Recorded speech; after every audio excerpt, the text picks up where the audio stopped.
لوگ کہتے ہیں یہ دور کو دیکھنا، یہ دیکھنا، وہ دیکھنا، یہ تو حضور صلی اللہ علیہ وسلم کی ذات اقدس وطر ہے۔ اگر آپ قرآن پڑھیں جس کی آیتیں دو میں نے آپ کے سامنے پڑھی ہیں، تو آپ کو پتہ چل جائے کہ یہ بعد سماوی اور بعد زمینی اس کی حقیقت ہی کیا ہے۔ یہ بات تو آپ نے سب نے علماء کرام سے سنی ہوگی اور پڑھی بھی ہوگی کہ حضرت سلیمان علیہ السلام نے اپنے درباریوں سے کہا کہ ہم نے سنا ہے کہ بلقیس ہمارے پاس آ رہی ہے، لاؤ لشکر لا رہی ہے، تم میں سے کوئی ایسا ہے؟ آپ اس وقت شام کے ملک میں آپ کا پایہ تخت تھا اور بلقیس کا پایہ تخت یمن میں صنعاء کے شہر میں تھا، تم میں سے کوئی ایسا جوان مرد ہے، ایسا طاقتور ہے جو کہ اس کے آنے سے پہلے اس کے تخت کو وہاں سے اٹھا کر یہاں پہنچا دے۔ اب جبکہ وہ چند میلوں تک پہنچ چکی تھی اور وقت بھی بہت ہی کم رہ گیا تھا اور بڑی تیزی سے پیش قدمی کرتی چلی آ رہی تھی، جب تو حضرت سلیمان علیہ السلام نے کہا تم میں سے کوئی ایسا ہے جو اس کے تخت کو جلد از جلد میرے پاس پہنچا دے؟ قال عفریت من الجن انا آتیک بہ قبل ان تقوم من مقامک۔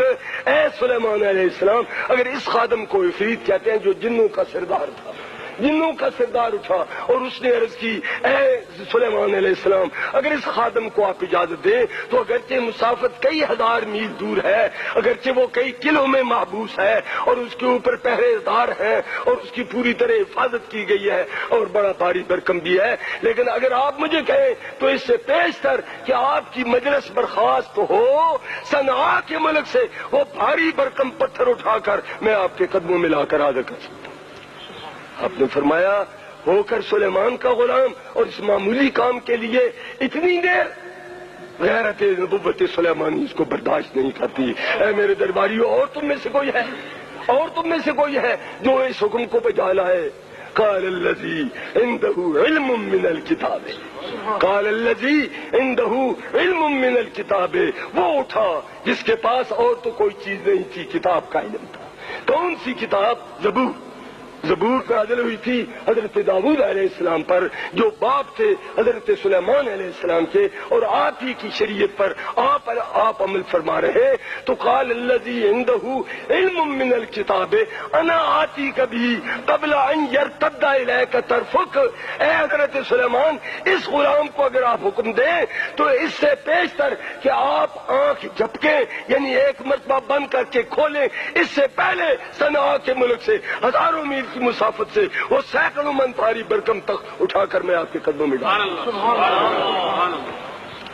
نے اجازت دی۔ فلما راؤ مستقرا قال هذا من فضل ربی۔ جب انہوں نے دیکھا، آنکھ بند کی اور آنکھ پھر کھولی۔ آپ آنکھ بند کر کے کھولیں، کتنے گھنٹے لگتے ہیں، کتنے منٹ لگتے ہیں، کتنے سیکنڈ لگتے ہیں؟ سیکنڈ کا بھی 1000واں حصہ لگتا ہے۔ آپ آنکھ بند بھی کرتے ہیں اور کھول بھی سکتے ہیں تو سیکنڈ کے 1000ویں حصے میں وہ سلیمان علیہ السلام کی کتاب کا عالم جو تھا وہ صنعاء سے وہ بھاری بھرکم تخت اٹھا کر لایا اور آپ کے قدموں میں آ کر رکھ دیا۔ تو قال ھذا من فضل ربی، آپ نے فرمایا اس میں میرا کوئی کمال نہیں ہے کہ میرے خادموں کو اللہ پاک نے یہ قوت عطا فرمائی ہے، بلکہ یہ میرے رب کا فضل ہے۔ تو اگر حضور صلی اللہ تعالی علیہ وسلم کے وہ انبیاء کرام جو پہلے گزرے ہیں، جو ایک معنی میں حضور کے امتی ہیں، ان کے امتیوں میں یہ کمال ہے کہ وہ ہزاروں میل کی مسافت پہ جاتے ہیں اور آگ دھمکنے سے پہلے بھاری بھرکم تخت اٹھا کر پیش کر دیتے ہیں، تو ذات پاک مصطفیٰ کے بارے میں کون شک کرے گا جس کے دل میں ایمان کا چراغ روشن ہوگا۔ لیکن میں ایک بات حضور صلی اللہ تعالیٰ کی ذات پاک کے بارے میں جو بخاری شریف میں ہے وہ بھی عرض کر دوں تاکہ آپ کے دل کو سکون ہو جائے۔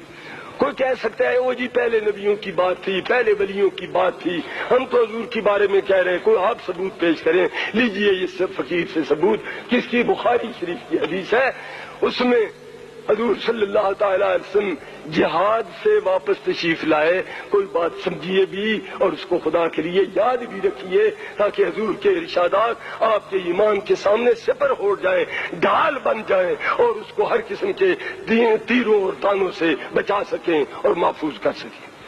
تو حضور صلی اللہ تعالی علیہ وسلم جنگ احد سے واپس تشریف لے آئے تو ایک مائی جس کا نام تھا ام حارثہ، کس کتاب کی حدیث ہے؟ کہو نا بخاری شریف کی حدیث۔ کس کی حدیث ہے؟ بخاری شریف کی حدیث ہے۔ حضور واپس تشریف لائے تو ایک اور بھی مسلمان شہید ہوئے۔ ایک لڑکا اس مائی کا تھا جس مائی کا نام تھا ام حارثہ۔ حارثہ اس بچے کا نام اور اس کی کنیت تھی حارثہ کی ماں۔ اس کو معلوم ہوا کہ میرا بچہ شہید ہو گیا ہے، میرا بچہ حضور کے ساتھ گیا ہے اور شہید ہو گیا ہے۔ یہ بات سن کر وہ روئی نہیں، چلائی نہیں، اس نے بال نہیں نوچے، اس نے منہ پر پیٹا نہیں ہے، بلکہ اپنے آقا کی خدمت اقدس میں حاضر ہوتی ہے اور عرض کرتی ہے یا رسول اللہ، حضور کو علم ہے میرا ایک ہی بیٹا تھا، میرے بڑھاپے کا سہارا تھا، میرا عصائے پیری تھا، میری ساری خوشیاں اس کی ایک ذات کے ساتھ وابستہ تھیں۔ حضور کو علم ہے کہ وہ جب حضور تشریف لے گئے باطل کا کفر کا مقابلہ کرنے کے لیے تو وہ ایک سپاہی کی حیثیت سے حضور کے ہم رکابی کا شرف حاصل کرتے ہوئے میدان جنگ میں پہنچا اور میں نے سنا ہے کہ وہ شہید ہو گیا ہے۔